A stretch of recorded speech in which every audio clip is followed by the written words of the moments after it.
We have, on average, 1,100 to 1,200 head of cattle. This number is variable because we acquire and sell animals, as this is a breeding farm. Here are some bulls that will go to the Esencia Carabranca auction on the 2nd of August this year. The property comprises 741 alcares, of which 360 alcares are cropland. The fattened cattle have been slaughtered with an average carcass yield of 54%. The carcass yield generally ranges from 53 to 54%. However, there is an important detail. These animals are raised 100% on pasture. They are not sent to confinement. They achieve this weight and carcass yield entirely on pasture, from weaning to slaughter. The commercial cattle are generally made available to breeders who carry out rearing, or to those who perform direct slaughter for the packing plant. That is the commercial herd. Then, we have the stud animals, which are Hereford and Braford, the white-faced cattle we work with. These animals are primarily destined for reproduction. Generally, we sell the heifer at 1-year-old. We wean it and almost complete the rearing phase. I greatly appreciate this type of cattle because it consumes little pasture, and the mother is exceptional. She takes excellent care of the heifer and delivers it ready. Jesse sent a message saying that he won't be making videos anymore because you haven't subscribed to the Santa Fe channel. So subscribe now, and he will continue recording on farms around the world. Welcome everyone to the Santa Fe channel. Today I am here with Cesar at São Miguel Agricultural.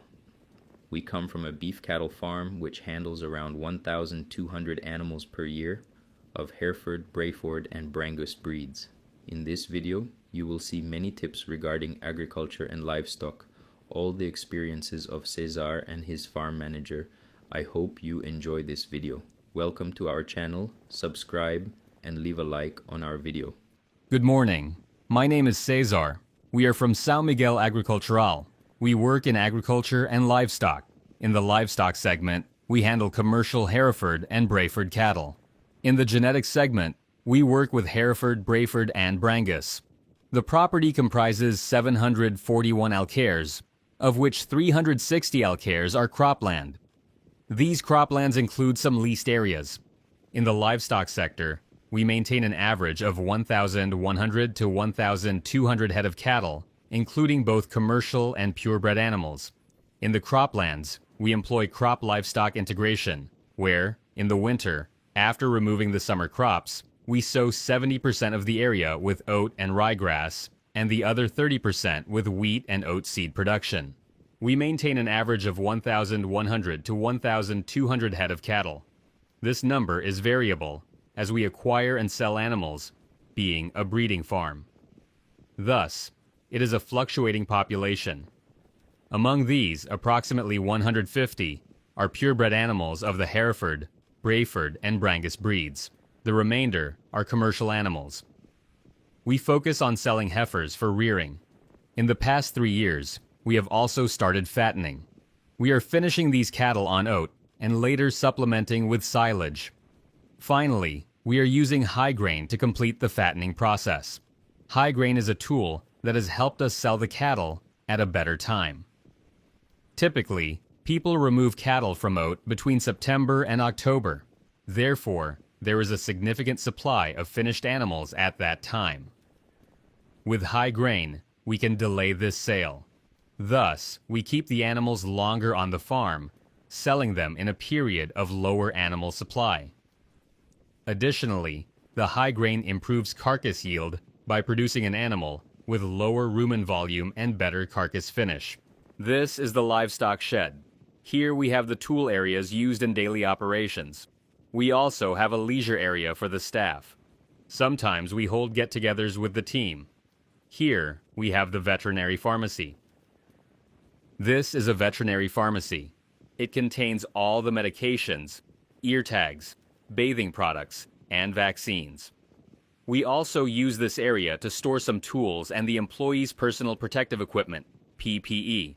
This is where the nitrogen tank containing semen and animal embryos is kept. As we attend fairs, we acquire genetic material and store it here on the farm for later use.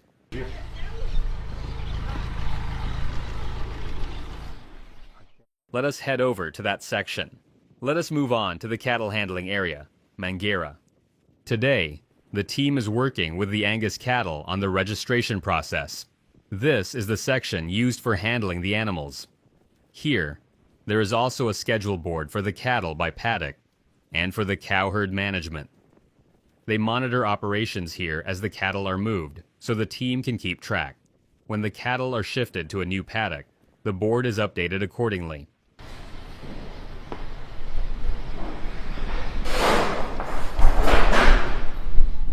We are heading to the cattle handling area.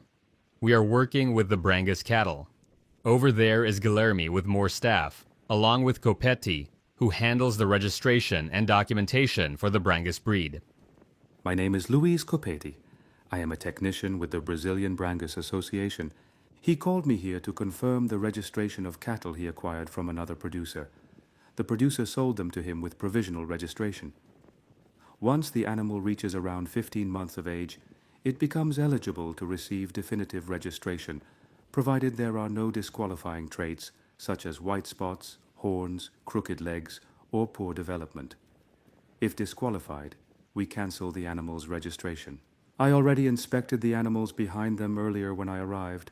None of the animals have defects or disqualifying issues, so all of them will receive the registration. The association sends me a list of animals that are eligible for registration. Now we are proceeding to tag the animals, after which they will receive their definitive registration. Once they are definitively registered, they can be used for breeding. A purebred animal without definitive registration cannot serve as a dam. It must have the definitive papers.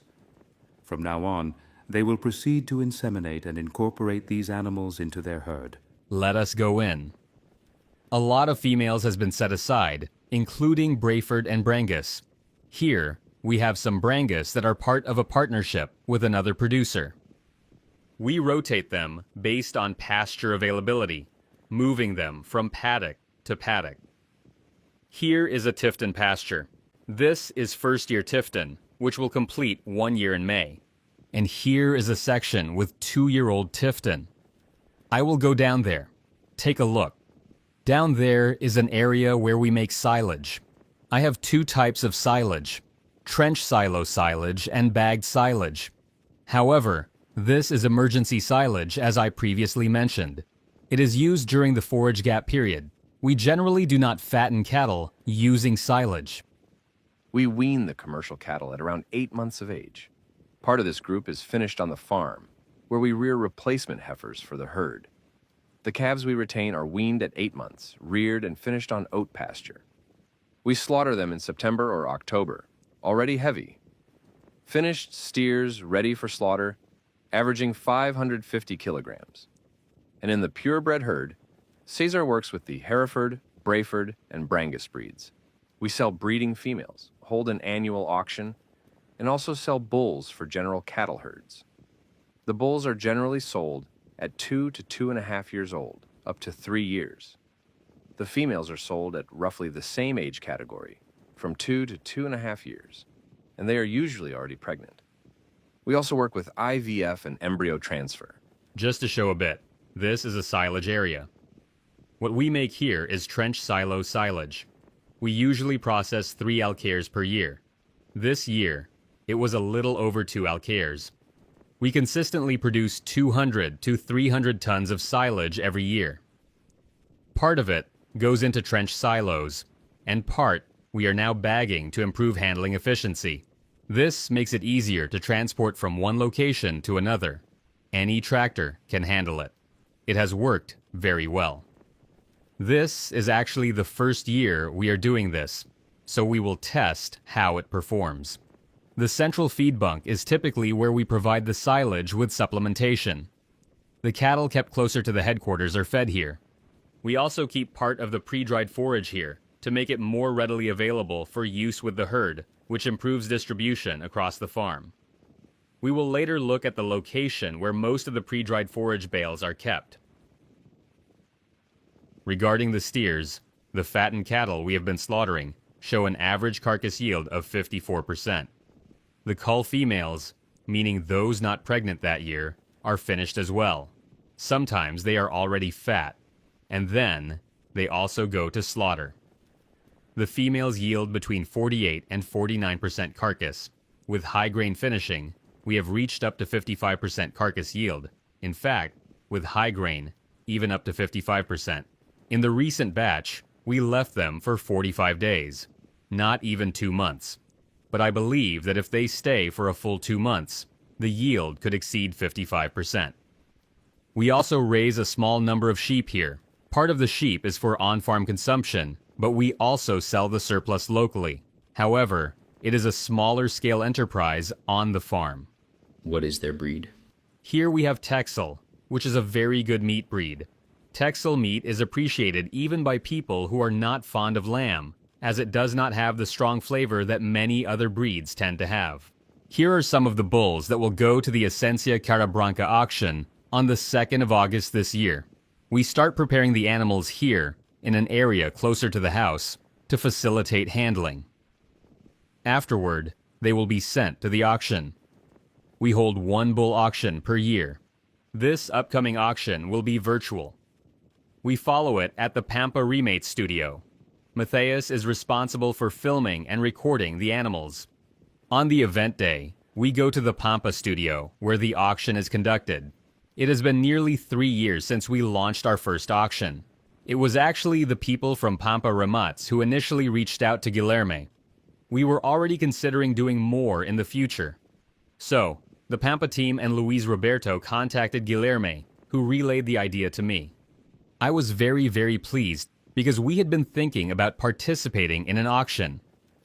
Thus, we work in partnership with Pampa and an additional guest, Fazenda 2A. Since the auction is a showcase, we always strive to improve the quality of the animals, whether nutritionally, genetically, or in management practices, to produce more docile animals.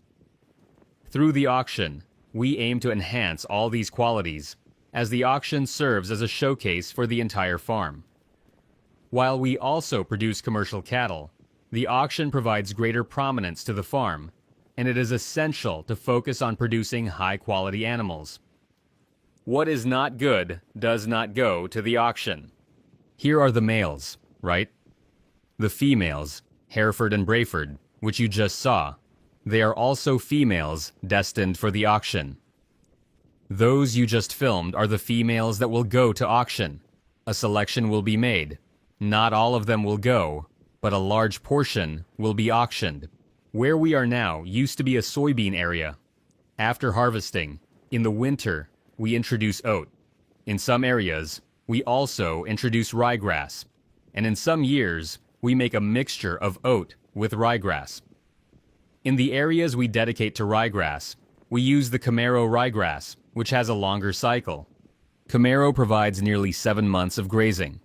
Over there, we have a new Tifton area under development. It was planted around January, so it is still establishing. We did one grazing pass just to slightly drag the grass and stimulate sprouting. That was the purpose of this grazing. And here, there is a legal reserve area. However, we introduce ervamate, yerba mate, underneath. So, under this forest, we clear the understory and plant ervamate here. For the pre-dried forage, we usually cut the oat when it is at the beginning of grain formation. We cut it and leave it to dry for nearly 2 days. It does not dry completely. Otherwise, it would be hay. It's about 1.5 to 2 days, just enough to dehydrate slightly. After some dehydration, they come and bale the pre-dried forage and wrap it with plastic film for preservation. This material, stored here on the farm, lasts up to 2 years in very good condition. Some care must be taken regarding rodents. You need to ensure it does not get punctured and thus avoid damaging the pre-dried forage. This area here is corn stubble. Since there was a lot of leftover corn, we let the cattle graze here. Afterward, as there was still a lot of corn stalk, we ran the shredder over it, and now we will plant oat for grazing the animals, specifically the commercial male weanlings. Approximately how many animals? Here we have 164 head, averaging between 230 to 260 kilograms. They are offspring of bulls from our own stud. Yes, from Hereford and Braford, raised right here on the farm. Good morning, my name is Guilherme Ramos, and I work at São Miguel Agricultural, Campo Redondo farm. These animals here are the weaned commercial cattle from the farm. The farm works with both commercial cattle and purebred cattle, which is the stud herd. These here are the commercial animals. We wean them at around 8 months of age, with an average weight between 240 and 280 kilograms. They were weaned and went straight onto millet pasture, which is intercropped with soybean. After harvesting the soybean, we plant the millet, and they stay there until the end of the millet cycle. They achieve a daily gain of 1.200 kilograms to 1.250 kilograms on millet. After that, once the millet or sorghum cycle ends, they move on to oat. Last year, their average daily gain, both on millet and oat, was the same, 1.250 kilograms to 1.300 kilograms on average. These animals remain on the farm until mid-October, maybe late September, when we deliver them already fattened directly to the slaughterhouses. These animals reach 17 to 18 months of age, weighing around 570 to 560 kilograms on average. Their daily gain from weaning to slaughter averaged 1.250 kilograms, as I mentioned earlier in the video. The commercial cattle are generally sold to breeders who conduct rearing or directly to those who perform slaughter at the packing plants. That is the commercial herd. Then we have the stud herd, consisting of Hereford, Braford, and Brangus, which we work with. These animals are mainly intended for reproduction. That is, the females are purebred, PO. After weaning, we select the best animals and direct them as breeding dams to produce purebred animals. The males serve the same purpose, sold for covering commercial cattle females, or even females from other stud herds. These animals have been on oat for about 15 days, having come off millet. On millet, they achieved 1.250 kilograms of daily gain. On oat, since it has only been a short time, we have not yet measured their performance, but compared to the previous year, they maintain the same weight from oat to millet. We now incorporate a protein energy supplement during the winter, which improves the digestibility of oat. Since oat is a forage high in water content and protein, we use an energy supplement to balance it and improve nutrient utilization. Afterward, these animals move into the rearing phase. Once they reach over 350 kilograms, they go into rearing, and we slightly adjust the diet, aiming to increase protein intake to achieve a slightly higher weight gain, so that by September or October, these animals reach an average of 570 to 580 kilograms. The carcass yield generally averages 53 to 54%.